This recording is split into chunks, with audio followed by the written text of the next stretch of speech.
நான் உங்களை வாழ்த்துகிறேன். எப்படி இருக்கிறீங்க? இந்த வருஷத்துக்கு தான் ஆண்டவர் வாக்கு கொடுத்திருக்கிறார்ல, அந்த வாக்கு தத்தத்தின் ஆசீர்வாதத்தை நீங்க கேட்டு பெற்றுக்கொள்ளணும். சரி, இந்த ரொம்ப இடம் அழகா இருக்குதுன்னு பாக்குறீங்களா? நியூசிலாந்துல அதனுடைய கடற்கரை பகுதி தான் ரொம்ப அழகாக இருக்கிறது. இந்த தேசம் ஆண்டவர் ரொம்ப அழகாக உண்டாக்கி வைத்திருக்கிற இடங்கள். அதை நீங்களும் பார்த்து சந்தோஷப்படணும்னு சொல்லி தான் இங்க நின்று கொண்டு பேசுகிறேன். சரியா? சரி, இன்றைக்கு ஆண்டவர் எனக்கு என்ன வார்த்தை வைத்திருக்கிறார் நினைக்கிறீங்களா? 115 சங்கீதம் 13வது வசனம். கர்த்தர் தனக்கு பயப்படுகிற பெரியோரையும் சிறியோரையும் ஆசீர்வதிப்பார். பெரியோரையும் சிறியோரையும். ஒரு குடும்பம் இருந்தா அதுல பெரியவங்களும் இருப்பாங்க, சிறு பிள்ளைகளும் இருப்பாங்கல்ல. அப்ப சிறு பிள்ளைகளுக்கு ஒரு ஆசீர்வாதம் வேறு, பெரியவங்களுக்கு ஒரு ஆசீர்வாதம் வேறு. சிறு பிள்ளைகளுக்கு நல்ல ஆரோக்கியம் இருக்கணும். அடிக்கடி சிக்காயிரக்கூடிய சூழ்நிலை இருக்குல்ல, ஆரோக்கியம் இருக்கணும். பிள்ளைகளுக்கு ஞானம் வேணும். பிள்ளைகளுக்கு ஒரு திறமைகள் பெருகணும், தாளந்துகள் பெருகணும். அவங்கள ஆண்டவர் ஆசீர்வதிக்கணும். பிள்ளைகளுக்கு ஒரு ஆசீர்வாதம். பெரியவங்கன்னு இருந்தா கையிட்டு செய்கிறது ஆசீர்வதிக்கப்படணும், வருமானத்தில் ஆசீர்வாதம் இருக்கணும், ஆண்டவருடைய பாதுகாப்பு இருக்கணும். இப்படி ஒவ்வொருத்தருக்கும் ஆசீர்வாதம் வித்தியாசப்படும். ஆனா எல்லாரையுமே ஆண்டவர் ஆசீர்வதிக்க விரும்புகிறார்.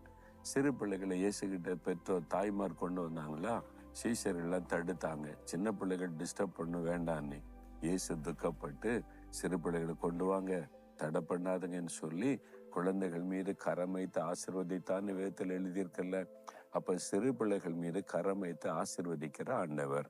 அப்போ இயேசுடைய கரம் தொட்டுட்டாலே பிள்ளைகள் பரிபூர்ண ஆசீர்வாதத்தை பெற்றுக்கொள்ளுவாங்க, சுகம் பெற்றுக்கொள்ளுவாங்க, ஞானத்தை பெற்றுக்கொள்ளுவாங்க, திறமைகளை பெற்றுக்கொள்ளுவாங்க. ஆண்டவர் எல்லா விதத்தில் ஆசீர்வதிப்பார். பெரியவர்களாகிய உங்களுக்கு ஒரு ஆசீர்வாதம் தேவைதானே?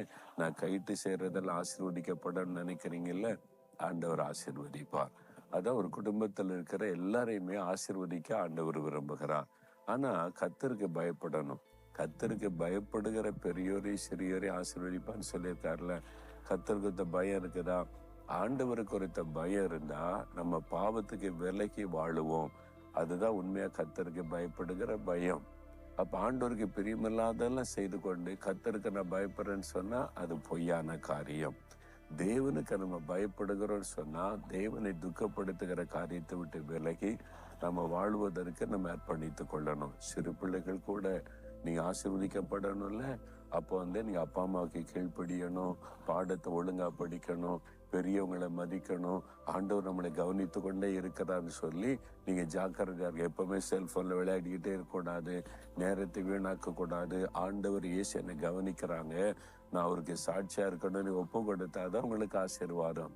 பெரியவங்களும் என் போக்கு வரத்தெல்லாம் இயேசு கவனிக்கிறாரு, என்னை பார்த்து கொண்டே இருக்கிறாரு, அவருக்கு பயந்து நான் பாவத்துக்கு விலைக்கு வாழணும்னு நீங்க வாழ்ந்தீங்கன்னா நீங்க ஆசீர்வதிக்கப்படுவீங்க. ஒப்பு கொடுக்குறீங்களா? ஆண்டவரே, உமக்கு பயப்படுகிற பயத்தை எனக்கு, என் குடும்பத்தில் இருக்கிற எல்லாருக்கும் தாங்க, பிள்ளைகளுக்கு தாங்க. நாங்க கர்த்தருக்கு பயந்து பொல்லாப்புக்கு விலகி ஆண்டவரே பாவத்தை விட்டு விலகி வாழ எங்களை ஒப்பு கொடுக்கிறோம். எங்களை பெரியோரையும் சிறியோரையும் எங்க குடும்பத்துல நீங்க ஆசீர்வதிங்க. இயேசுவின் நாமத்தில்